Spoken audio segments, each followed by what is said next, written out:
మాజీ మంత్రివర్యులు శ్రీ తాటిపర్తి జీవన్ రెడ్డి గారిని సాదరంగా పెద్దలు కేసీఆర్ గారి సూచన మేరకు సాదరంగా వారిని భారత రాష్ట్ర సమితిలోకి ఆహ్వానించడానికి ఈరోజు మా సహచరులందరితో కలిసి పెద్దలు మాజీ మంత్రివర్యులు శ్రీ కొప్పుల ఈశ్వర్ గారు, మాజీ మంత్రివర్యులు శాసన మండలి సభ్యులు శ్రీ ఎల్ రమణ గారు, మాజీ మంత్రివర్యులు కరీంనగర్ శాసనసభ్యులు గంగుల కమలాకర్ గారు, మాజీ మంత్రివర్యులు పాల్కొండ శాసనసభ్యులు శ్రీ వేముల ప్రశాంత్ రెడ్డి గారు, మాజీ ఆర్టీసీ కార్పొరేషన్ అధ్యక్షులు పెద్దలు శ్రీ బాజిరెడ్డి గోవర్ధన్ గారు, మాజీ పార్లమెంట్ సభ్యులు శ్రీ బోయిన్పల్లి వినోద్ కుమార్ గారు, జిల్లా అధ్యక్షులు జగిత్యాల శ్రీ విద్యాసాగర్ రావు గారు, రాజ్యసభ సభ్యులు దామోదర్ రావు గారు, జిల్లా పరిషత్ మాజీ చైర్పర్సన్ జగిత్యాల శ్రీమతి దావా వసంత సురేష్ గారు, అట్లాగే మా గౌరవ సహచర శాసనసభ్యులు డాక్టర్ సంజయ్ గారు, పాడి కౌశిక్ రెడ్డి గారు, మాజీ శాసనసభ్యులు రసమై బాలకృష్ణ గారు, గౌరవనీయులు సుంకె రవిశంకర్ గారు, కోరుకంటి చందర్ గారు, పుట్ట మధు గారు, దాసరి మనోహర్ రెడ్డి గారు, అట్లాగే ఒడితల సతీష్ గారు, మొత్తం ఉమ్మడి కరీంనగర్ జిల్లా నాయకత్వం మొత్తం, అట్లాగే పక్కనే ఉన్న నిజామాబాద్ జిల్లాలోని నిజామాబాద్ అర్బన్ మాజీ శాసనసభ్యులు సోదరులు బిగాల గణేష్ గారు, ఇంకా వారితో పాటు జిల్లా పరిషత్ మాజీ అధ్యక్షులు శాసన మండలి మాజీ సభ్యులు నారదాస్ లక్ష్మణరావు గారు, అట్లాగే కరీంనగర్ జిల్లా పార్టీ అధ్యక్షులు జీవి రామకృష్ణారావు గారు, సిరిసిల్ల జిల్లా పార్టీ అధ్యక్షులు తోట ఆగయ్య గారు, అందరం కూడా కలిసి ఈరోజు పెద్దలు జీవన్ రెడ్డి గారిని మరి భారత రాష్ట్ర సమితిలోకి సాదరంగా ఆహ్వానించడం జరిగింది. నిజానికి జీవన్ రెడ్డి గారు వారి రాజకీయ అనుభవం కానీ వారికి ప్రజా జీవితంతో వారికి ముడిపడి ఉన్న పెనవేసుకుని ఉన్న బంధం ఏదైతే ఉన్నదో సుదీర్ఘ కాలంగా కాంగ్రెస్ పార్టీతోనే వారు దాదాపు 4 దశాబ్దాలకు పైగా కాంగ్రెస్ పార్టీకి విశేషమైన సేవలు అందించిన విషయం మీ అందరికీ తెలిసింది. మీ అందరికీ తెలియని ఒక విషయం ఏమంటే 2014కు మునుపు సరిగ్గా 2014 ఎలక్షన్ల కొద్దిగా ముందు తెలంగాణ రాష్ట్రం ఏర్పడ్డ తర్వాత అంటే ఫిబ్రవరి 20 నాడు బిల్లు పాస్ అయిన తర్వాత మరి ఏప్రిల్లో అనుకుంటా బహుశా ఎలక్షన్ జరిగింది. ఆ మధ్య కాలంలో అప్పుడు పెద్దలు కేసీఆర్ గారు జీవన్ రెడ్డి గారిని ఆహ్వానించారు పార్టీలో మా వినోద్ కుమార్ గారి ద్వారా. ఆ రోజు మరి వారిని పార్టీలోకి రావాలి, మీరు వస్తే బాగుంటుంది, మీలాంటి విశేషమైన అనుభవం కలిగిన నాయకులు మరి తప్పకుండా తెలంగాణలో ఉంటే బాగుంటుంది అని చెప్పి, తెలంగాణ ప్రభుత్వంలో కూడా మీరుంటే బాగుంటుంది అని చెప్పి కూడా ఆ రోజు వారిని ఆహ్వానించడం జరిగింది.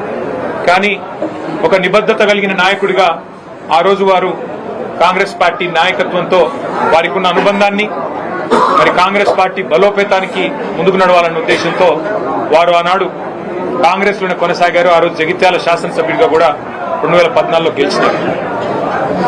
నాకు 2 సందర్భాలు గుర్తొస్తా ఉన్నాయి. జీవన్ రెడ్డి గారితో కేసీఆర్ గారికి ఉన్న పర్సనల్ రిలేషన్ అంటే వారికి ఇద్దరికి మధ్యన ఉన్న గౌరవభావం కానీ ఇద్దరికి మధ్యన ఉన్న స్నేహం ఎట్లాంటిది అంటే వారి బంధం ఈ రోజు కాదు, వారిద్దరికి దాదాపు 4 దశాబ్దాలకు పైగా పరిచయము, స్నేహము, గౌరవము, పరస్పర గౌరవము ఎప్పటి నుంచో ఉంది.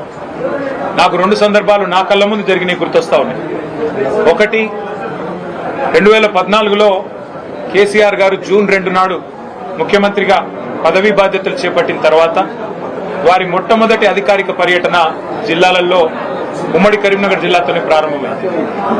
ఆ రోజు ఉమ్మడి కరీంనగర్ జిల్లాలో ఒక ఆడిటోరియంలో మీటింగ్ జరిగింది, కళాభారతిలోనూ ఎక్కడో మీటింగ్ జరిగింది. వారు జిల్లా నుండి ప్రాతినిధ్యం వహిస్తున్న సీనియర్ నాయకుడు, ప్రతిపక్ష పార్టీకి సంబంధించిన శాసనసభ్యుడు.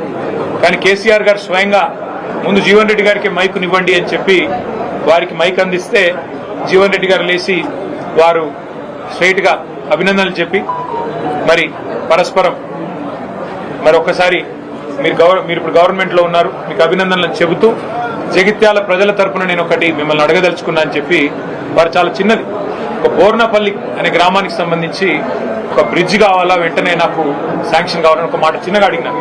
మేమందరం చూస్తా ఉన్నాం, అప్పుడే మేము కొత్తగా మంత్రులైనాం, చూస్తా ఉన్నాం కేసీఆర్ గారు ఎట్లా స్పందిస్తారు, ఎట్లా రియాక్ట్ అవుతారు.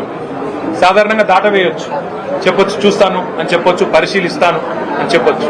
కానీ జీవన్ రెడ్డి గారి మీద ఉన్న గౌరవం, వారి మీద ఉన్న ప్రేమ ఎట్లాంటిదంటే క్షణంలోనే వెంటనే అక్కడే శాంక్షన్ చేసి 75 కోట్ల బ్రిడ్జిని అక్కడికక్కడే కరీంనగర్ ఉమ్మడి జిల్లాలో ఇచ్చిన మొట్టమొదటి శాంక్షన్ కేసీఆర్ గారు ఆ రోజు జీవన్ రెడ్డి గారి కోరిక మేరకు, వారి విజ్ఞప్తి మేరకు ఇచ్చిన ఆ బ్రిడ్జ్.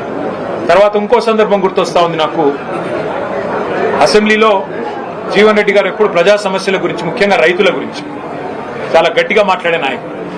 ఈ జిల్లాలో, ముఖ్యంగా జగిత్యాల జిల్లాలో నిజాం షుగర్స్ అనేది ఒక చాలా ఇంపార్టెంట్ సబ్జెక్ట్ గా ఉండేది. అటు విద్యాసాగర్ రావు గారు, జీవన్ రెడ్డి గారు ఇద్దరు కూడా కొట్లాడేవారు గట్టిగా, మాకు ఖచ్చితంగా దీన్ని తెరిపించాల్సిందే. కేసీఆర్ గారు కూడా ఖచ్చితంగా షుగర్ ఫ్యాక్టరీ తెరిపించాల్సిందే, అందులో భేదాభిప్రాయం లేదు, మేము కూడా మాటిచ్చున్నాము. కానీ పక్కనే ఉన్న మహారాష్ట్రలో, అప్పుడు పోచారం శ్రీనివాసరెడ్డి గారు వ్యవసాయ మంత్రి, పక్కనే ఉన్న మహారాష్ట్రలో సహకార వ్యవస్థలో, కోఆపరేటివ్ ఫార్మాట్ లో చాలా బ్రహ్మాండంగా నడుస్తా ఉన్నాయి అక్కడ షుగర్ మిల్లులు. మా టెస్కాప్ చైర్మన్ రవీంద్రరావు గారు కూడా ఇక్కడే ఉన్నారు, మాజీ అధ్యక్షులు.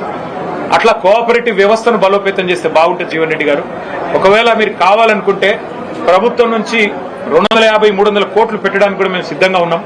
అవసరమైతే మీరే చైర్మన్ గా ఉండండి దానికి అని చెప్పి కూడా నిండు శాసనసభలో ముఖ్యమంత్రిగా కేసీఆర్ గారు అన్నాడు జీవన్ రెడ్డి గారికి ఓపెన్ గా, ఎలాంటి బేసిజానికి పోకుండా ఒక ఆఫర్ కూడా ఇచ్చారు. ఇవాళ నేను మా జగిత్యాల జిల్లా నాయకత్వానికి కూడా హృదయపూర్వకంగా నేను ధన్యవాదాలు తెలియజేస్తాను. ఎందుకంటే ఇటు మా విద్యాసాగర్ రావు గారు జిల్లా పార్టీ ప్రెసిడెంట్ గారు కానీ, అట్లాగే ఎల్ రమణ గారు మాజీ మంత్రి గారు కానీ, మా చెల్లెలు మాజీ జిల్లా పరిషత్ చైర్పర్సన్ శ్రీమతి దావా వసంత గారు కానీ, వారందరూ కూడా జీవన్ రెడ్డి గారిని జగిత్యాలలో మనం ఆహ్వానించినట్టయితే, వారి ఇంటికి పోయి ఆహ్వానించినట్టయితే బాగుంటది అంటే, వారు ఒక క్షణం కూడా సంకోచించకుండా వారు చెప్పిన మాట ఏమంటే, నాకు అన్న పార్టీ బలోపేతానికి, పార్టీ తిరిగి అధికారంలోకి రావడానికి, కేసీఆర్ గారు ముఖ్యమంత్రి కావడానికి తప్పకుండా మనందరం కృషి చేయాల్సిందే.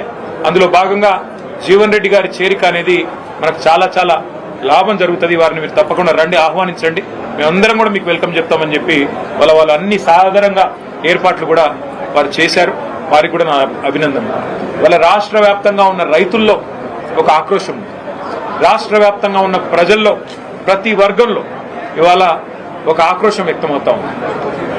ఈ ప్రభుత్వం రేవంత్ రెడ్డి గారి నాయకత్వంలో గత 2.5 సంవత్సరాలుగా మరి ఏ రకంగా తన పరిపాలనా వైఫల్యాలను కప్పిపుచ్చుకోవడానికి ఎప్పటికప్పుడు ఏదో ఒక డైవర్షన్ టాక్టిక్ ఉపయోగిస్తూ ఏదో కాలం నెట్టుకొస్తున్నారు తప్ప ఇంతవరకు మాకు ఒరిగిందేమీ లేదు అనే భావన బలంగా ప్రజల్లో ఉంది. ముఖ్యంగా రైతుల్లో 3 సార్లు ఈ ప్రభుత్వం ఇప్పటికీ రైతు బంధు ఎగ్గొట్టింది.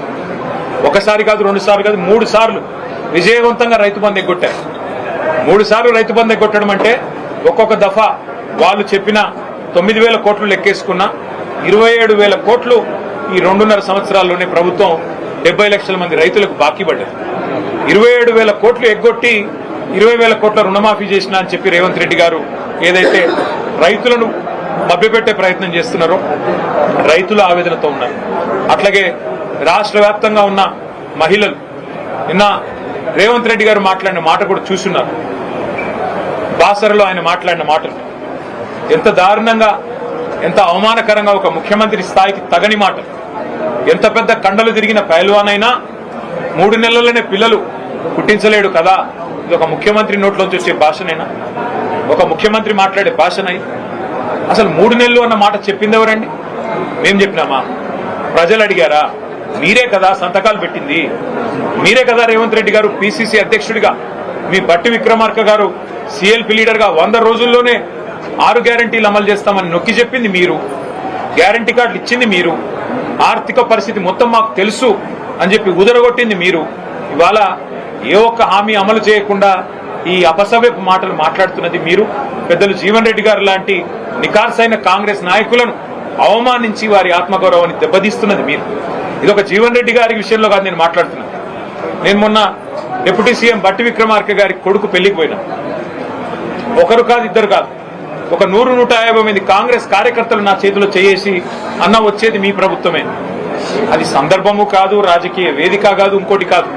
ఎందుకు చెప్తా ఉన్నా అంటే, కాంగ్రెస్ పార్టీ కార్యకర్తల ఆక్రోశమే ఇట్లా ఉంటే, సామాన్య కాంగ్రెస్ కార్యకర్తల ఆవేదన ఇట్లా ఉంటే, ఈ రాష్ట్రంలో రైతుల పరిస్థితి, ఈ రాష్ట్రంలో మహిళల పరిస్థితి, ఈ రాష్ట్రంలో పేదల పరిస్థితి, ఈ రాష్ట్రంలో 2 లక్షల ఉద్యోగాలని చెప్పి మీరు మీ చేతిలో మోసపోయిన యువత పరిస్థితి ఏ రకంగా ఉందో మనం అర్థం చేసుకోవచ్చు. సరే, ఇవాళ రేవంత్ రెడ్డి గారు అధికార మత్తులో, అధికారం ఉందనే అహంకారంతో ఇష్టారీతిన మాట్లాడుతుండవచ్చు. పెద్దలను కూడా కేసీఆర్ గారు అయితేనేమి, మరి తెలంగాణ కోసం గట్టిగా, కాంగ్రెస్ పార్టీ కోసం గట్టిగా కొట్లాడిన పెద్దల్ని కూడా అవమానించే తీరులో మాట్లాడుతుండవచ్చు. కానీ కాలం ఎన్నటికీ ఒక్కలాగా ఉండదు, అధికారం కూడా ఎన్నటికీ ఎవరిది ఒకరి సొత్తు కాదు. 10 ఏళ్లు ప్రజలు మాకు అవకాశం ఇచ్చారు. ఇవాళ 5 ఏళ్లు కాంగ్రెస్ పార్టీకి, రేవంత్ రెడ్డి గారికి ప్రజలు అవకాశం ఇచ్చినారు. మాకైతే సంపూర్ణమైన విశ్వాసం ఉంది. వారిని నేను కేసీఆర్ గారి తరఫున పార్టీలోకి ఆహ్వానించడానికి ఇక్కడికి వచ్చినాను. వారు సానుకూలంగా స్పందించారు. మాకు కేసీఆర్ గారితో నాకు వ్యక్తిగతంగా కూడా చాలా అనుబంధం ఉంది. కానీ మీరందరూ వచ్చారు, ఆహ్వానించారు, సంతోషం. కానీ ఒకసారి నేను కేసీఆర్ గారిని కూడా కలిసి ఈ రాబోయే 2-3 రోజుల్లో నేను నా నిర్ణయం తప్పకుండా చెప్తానని చెప్పి జీవన్ రెడ్డి గారు చెప్పారు. చాలా సంతోషం.